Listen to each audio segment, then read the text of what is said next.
gloopy, fatty, overcooked, too sweet. That is sweet and sour pork, and it's usually pretty much a disappointment in the United States. But this dish has such promise, could be so delicious. I decided to head to Hong Kong to see if there was a better, brighter, lighter way of making this classic. The original sweet and sour pork was not nearly as sweet or sour or fatty and overcooked, but blame the Brits, when they came along to Hong Kong, their culinary tastes prevailed, and so local cooks changed what was a Cantonese dish into this kind of hybrid Brit Cantonese dish. But at Brothers Seafood Restaurant, they had a more traditional version of sweet and sour pork that was all about lighter, brighter sauce and much lighter, much crispier coating on the pork. The sweet and sour, turns out, originally comes from hawthorne berries, which are kind of like a crabapple. They just have a naturally sweet and sour flavor that is all the flavor you want, but not heavy. The cooking method was all about keeping all of these parts separate. Very important step is reducing the sauce in the wok by itself. If we cook down the sauce itself without the other ingredients in the wok, we're giving a chance to those sugars to caramelize, for the sauce to thicken, and to develop a much deeper flavor. At the end, you toss everything back together and you heat it just long enough for everything to get coated. After all of this is a wonderful combination of ingredients that are distinct yet work perfectly together. So let's get started. So what we've got here is a little bit of boneless country-style pork ribs that we've cut into chunks. We're going to throw those in a bowl. And now we're going to start by seasoning this pork. For that, we've got some salt and pepper, some soy sauce, a little bit of sugar that's going to help with caramelization when we're in the wok, and my favorite ingredient, you can leave this out if you really must, but MSG. It adds such an intense pop of savory goodness that is just utterly delicious. Make sure everything gets nice and coated. We're going to leave it for a little bit while we make our sauce. To make our sweet and sour sauce, we are going to start with some sugar because, you know, sweet. Some soy sauce, some rice vinegar. There's a lot of our sour. Make sure everything dissolves. Salt and pepper, and ketchup. Actually, this is classic in Hong Kong. I was actually sometimes shocked by how much ketchup people were using. Somebody pulled out like a 5-pound can to make their sauce. That was a little over the top for me, but I do like ketchup. Whisk it together, and then, of course, more MSG. Get it in there. Now, the secret ingredient. All right, like I said, hawthorne berries, naturally sweet and sour. It's the traditional ingredient in sweet and sour sauce.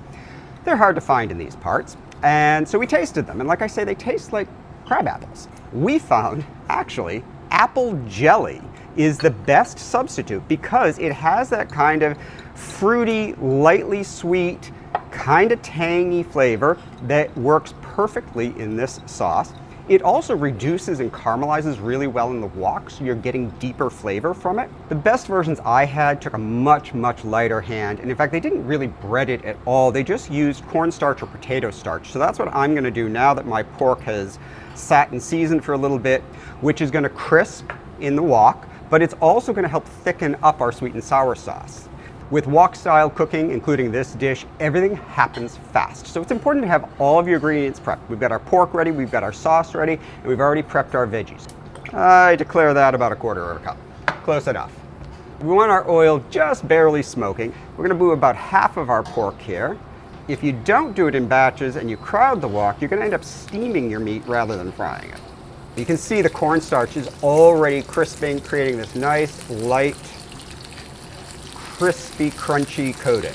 But because it's not really heavy breading like we're used to, it's not going to soak up all that fat and become heavy and dense. And in about 5 to 7 minutes, our pork is ready to take out, and we're just going to put it on a plate off to the side, preferably without burning themselves. And with the oil that's left behind in our wok, we'll do the second half. Same way, after 5 or so minutes, our pork is good. We're going to turn our burner down just a smidge. With wok cooking, stir frying in general, it's really important to cook ingredients in order and not just kind of dump everything into the wok. You do this because each ingredient generally needs a different timing in order to be properly cooked. We cooked our pork. Now we're going to move on to our fruits and veggies. We have the classic combination of fresh pineapple, some red onion, and some red bell pepper. We are going to give these a quick sear.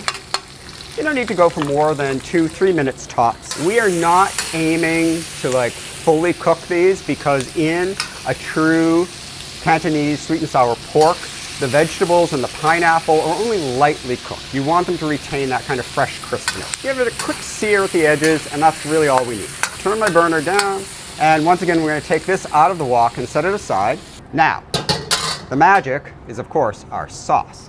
Now, this is a lesson that we've learned all over Asia, actually, that our wok burners are not nearly as powerful as the woks that they use at restaurants in Asia. And that intense heat gives the dish flavor that's often referred to as wok hei. Now, our wimpy burners here and in most homes can't manage that.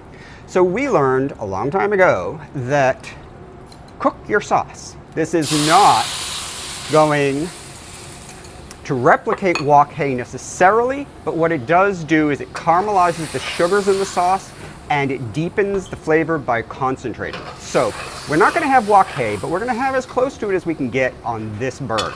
So we're just going to cook this for 5 or 7 minutes. What we're looking for here, reduce it, caramelize it, thicken it. Then we'll return all the other ingredients to the wok. So our sauce is almost ready. You can see it's reduced, it's getting thick. All those natural sugars are caramelizing, and that's exactly what we want because that's going to add a lot of flavor. It's also going to make it cling to all the pork and all the veggies and the pineapple. We are just about ready to bring everything together. With our sauce ready, we're going to add the pork back along with any juices on the plate. Give this just maybe a minute to get it nice and coated. Plus, we want to make sure it comes back up to temperature. Our sauce is nice and thick. It's coating the pork perfectly. I'm going to return our veggies to the wok. Give this another minute and we are good to go. Look at that. It's so important to keep the vegetables with a little bit of crispness, a little bit of freshness, because it's the perfect counterpoint to this sweet and sour sauce. It's a lot lighter than what we have here in the US, but it's still, a robust sauce. So we're going to get this out of our wok so it doesn't continue to cook in the residual heat. To serve it up, you don't have to have white rice, but I like it because I like to sop up all the sweet and sour sauce. And then our sweet and sour pork, now lighter, brighter, and more naturally sweet and sour. That's just too good. The pork is perfect. It's lightly crisp, not heavy, not fatty, perfectly cooked, not overcooked. Very important, because we gave it its own due in the wok. And the vegetables are the perfect counterpoint to that fresh, crisp. But the sauce is what makes it. It's light, it's bright, it's sweet, it's tangy, it's delicious.